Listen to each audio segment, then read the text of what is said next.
नमस्कार, आप देख रहे हैं एमएसएस भक्ति आराधना। आइए आज हम बात करते हैं श्री रामचरितमानस में प्रभु राम और रावण के युद्ध के दौरान प्रभु राम ने क्या संदेश दिया। आचार्य भास्कर जी से। हाँ, तो बोलो श्री रामचंद्र जी की जय। जैसे महाभारत काल में भगवान कृष्ण दोनों सेनाओं के मध्य में अर्जुन को 18 अध्याय गीता का उपदेश दिया था, उसी तरह लंका में युद्ध के समय जब रावण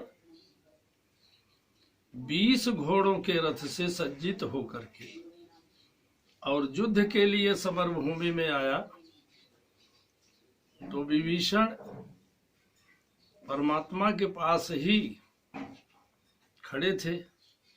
उन्होंने देखा कि रावण रथी बिरथ रघुवीरा और देख विभीषण भयउ अधीरा। तो उनके मन में ऐसा आया कि अरे रावण तो रथों से युक्त है, और भगवान, ऐसा प्रश्न उनके मन में आया। तो भगवान से, विभीषण से रहा नहीं गया, तो भगवान से कह दिए कि नाथ न रथ न ही तन पद त्राना, माने आपके पास तो रथ भी नहीं है, और रथ को छोड़िए आपके पैर में एक पनही भी नहीं है, अब कहीं विध जीतब वीर बलवाना। ऐसे वीर महावीर ऐसे रावण को आप कैसे जीतेंगे। तो भगवान विभीषण के भाव को समझ गए, क्योंकि भाव ही विभीषण है, तो भाव बड़ा संकुचित हुआ। तो भगवान जो है विभीषण के मन की बात समझ गए, और भगवान ने कहा बिहसी बचन कह कृपा निधाना, और जय जय हो सो स्वयं आना। कहा विभीषण, जिससे विजय होता है वो रथ दूसरा है, ये रथ नहीं जो प्राकृतिक देख रहे हो। तो विभीषण जो है प्रश्न सूचक दृष्टि से भगवान की तरफ देखने लगा कि आखिर वो रथ है कहाँ। तो भगवान ने कहा कि सौरज, सौरज एक हिंदी का शब्द है, इसका मतलब है कि किसी काम को बहुत सुंदर ढंग से करने का नाम सौरज है। तो सौरज और धीरज ते ही रथ चाका, उस विजय रथ के ये दो चक्के हैं। और सत्य शील दृढ़ ध्वजा पताका, सत्यता जो है मनुष्य के हृदय में ही विराजमान होना चाहिए, बाहर नहीं। ये सब अस्त्र शस्त्र बाहर के नहीं बताए गए, बल्कि मनुष्य के अंदर की। तो सत्य, मनुष्य का विचार सत्य होना चाहिए। तो सत्यशील, शीलवान होना चाहिए, हर मामले में क्षमता रखनी चाहिए। सत्यशील दृढ़ ध्वजा पताका, उस विजय रथ की ये दृढ़ ध्वजा पताका है। बल विवेक दम परहित, ये 4 घोड़े हैं उस रथ के, उस विजय रथ के 4 घोड़े हैं। बल विवेक दम परहित घोड़े, और क्षमा कृपा समता, क्षमा कृपा समता। रज जोरे माने रस्सी है, उस घोड़ों की लगाम है।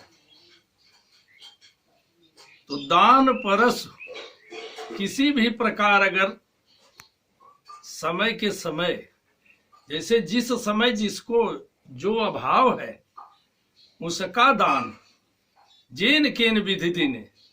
जैसे क्रोध में भी अगर दान दिया जाए लेकिन समयानुसार, तो जेन केन विधि दीने दान करे कल्याण। तो वो क्या है, दान परस। और बुद्धि जो है प्रचंड शक्ति है। और बर विज्ञान, श्रेष्ठ विज्ञान, श्रेष्ठ विज्ञान भगवान के भक्ति और सुमिरन से कोई अच्छा श्रेष्ठ विज्ञान नहीं होता। इसलिए वर विज्ञान कठिन कोदंडा, को विजय के लिए कोदंडा माने धनुष, श्रेष्ठ ज्ञान ही वो धनुष है। अमल अचल, जिसका मल अमल हो, जिसमें कोई मनते सकल वासना भागी और केवल राम चरण लय लागी। तब जानी मन बिरुज गोसाई, जब उर्बल विराग हथिकाई। मन जो है निरोग तब जानना चाहिए जब हृदय में विराग की भावना ज्यादा हो, तो अमल, जो जिस मन में मल न हो, अमल और अचल दृढ़ता हो। मन त्रोण समाना, त्रोण कहते हैं जो जिसमें अस्त्र शस्त्र रखा जाता है। और संयम नियम सिली मुख नाना, माने तपस्या का एक विभूति बताए हैं कि एक जगह तपस्या का वर्णन है कि तपबल विष्णु सकल सुरता था, और तपबल रचई प्रपंच विधाता, तपबल शंभु करई संहारा, तपबल शेष धरत मय भारा, और तपबल विप्र सदा बरियारा, तासु कोप नहीं को रखवारा, तप आधार सब सृष्टि भवानी। तो कहते हैं कि अमल अचल मन त्रोण समाना, संयम नियम सिली मुख नाना। ये तपस्या के अनेकों जो गुण हैं, ये अनेकों प्रकार के बाण हैं। कवच अभेद्य, लड़ाई में जो अभेद्य कवच यानी वस्त्र पहना जाता है, वो कौन सा है? विप्र गुरु पूजा। यही सम विजय उपाय न दूजा, इससे बड़ा कोई उपाय नहीं है। तो सखा धर्ममय असरथ जाके, और जीतन कतम कबऊ रिपुता के। तो जाके असरथ हो दृढ़, सुनो सखा मति धीर, महायजय संसार रूप, जीत सके सोवीर। तो ये रथ दिखाने में नहीं, बल्कि मनुष्य के अंदर, मनुष्य के हृदय के अंदर ये विराजमान होता है। और अगर ऐसा रथ मनुष्य के हृदय के अंदर विराजमान है, तो उसका सब जगह विजय होता है। ऐसा भगवान जो है विभीषण को उपदेश दिए युद्ध के समय। बोलिए श्री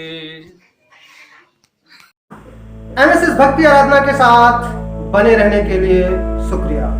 अगर हमारे चैनल की प्रस्तुति अच्छी लगे तो लाइक, कमेंट और शेयर अवश्य करें। फिर मिलते हैं एक नए वीडियो के साथ। तब तक के लिए धीरज मिश्रा को दीजिए इजाजत।